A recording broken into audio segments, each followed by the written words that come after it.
ನಾನು ಎಷ್ಟೊಂದು ರೀಲ್ಸ್ ಒಳಗೆ ನೋಡ್ತಿರ್ತೀನಿ. ಹೆಣ್ಮಕ್ಳು ಭಯಂಕರ ತಲೆ ಕೆಡಿಸ್ಕೊಂಡು ಬೇಜಾರು ಮಾಡಿಕೊಂಡು ಕೂತ್ಬಿಟ್ಟಿರ್ತಾರೆ. ಯಾವ ವಿಷಯಕ್ಕಂದ್ರೆ ಮದುವಾಗಿಂದ ತವ್ರ ಮನೆ ಒಳಗೆ ನಮ್ಮನ್ನೇನೂ ಈಗ ಕೇಳಂಗೇ ಇಲ್ಲ ಅಂತ ಅಲ್ಲಿ ತಲೆ ಕೆಡ್ಸ್ಕೊಂಡಿರ್ತಾರೆ. ಇನ್ನು ಅತ್ತೆ ಮನೆ ಒಳಗೆ ನನ್ನ ಎದ್ರೊಳಗೂ ಇನ್ಕ್ಲೂಡ ಮಾಡಂಗಿಲ್ಲ ಅಂತ ಅಲ್ಲಿ ತಲೆ ಕೆಡ್ಸ್ಕೊಂಡು ಕೂತಿರ್ತಾರೆ. ಹಿಂಗೆ ತಲೆ ಕೆಡ್ಸ್ಕೊಂಡು ಕೂಡೋದ್ರ ಬದಲಿ ಪಾಸಿಟಿವ್ ವಿಚಾರ ಮಾಡ್ಬೋದಲ್ಲ. ಹೆಂಗೆ ಗೊತ್ತಾ? ತವ್ರ ಮನೆಗೆ ಹೋದಾಗ ಏನು ಹೇಳೋದು, ನಾ ಏನು ಅತ್ತೆ ಮನೆ ಸೊಸೆ, ಇಲ್ಲಿ ನಾ ತಿಂದು ಉಂಡು ಆರಾಮಿರ್ಲಿಕ್ಕೆ ಬಂದೀನಿ ಅಂತ ಅಲ್ಲೇ ಆರಾಮಾಗಿ ಇದ್ದು ಬರೋದು.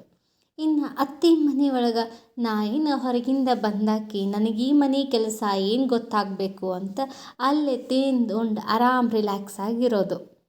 ಎಲ್ಲ ಫಜೀತಿ ಬರೋದು ಈ ಗಂಡು ಹುಡುಗರಿಗೆ ನೋಡ್ರಿ.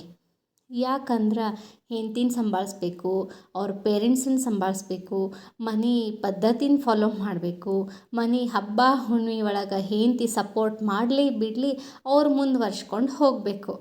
ಸೊ ಹೆಡ್ಡೇಕ್ ಇರೋದು ಗಂಡು ಮಕ್ಕಳಿಗೆ. ಹೆಣ್ಮಕ್ಳು ನೀವು ಬಿಂದಾಸಾಗಿ ತವ್ರ ಮನ್ಯಾಗೂ ಇರ್ರಿ, ಅತ್ತೆ ಮನ್ಯಾಗೂ ಇರ್ರಿ. ನೀವು ಹೆಂಗೆ ನೋಡ್ತೀರಿ ಅದು ಡಿಪೆಂಡ್ ಆಗ್ತದೆ. So B cool. ಖರೆ ಅದಲ್ಲ ಮತ್ತು ನಾ ಹೇಳೋದು.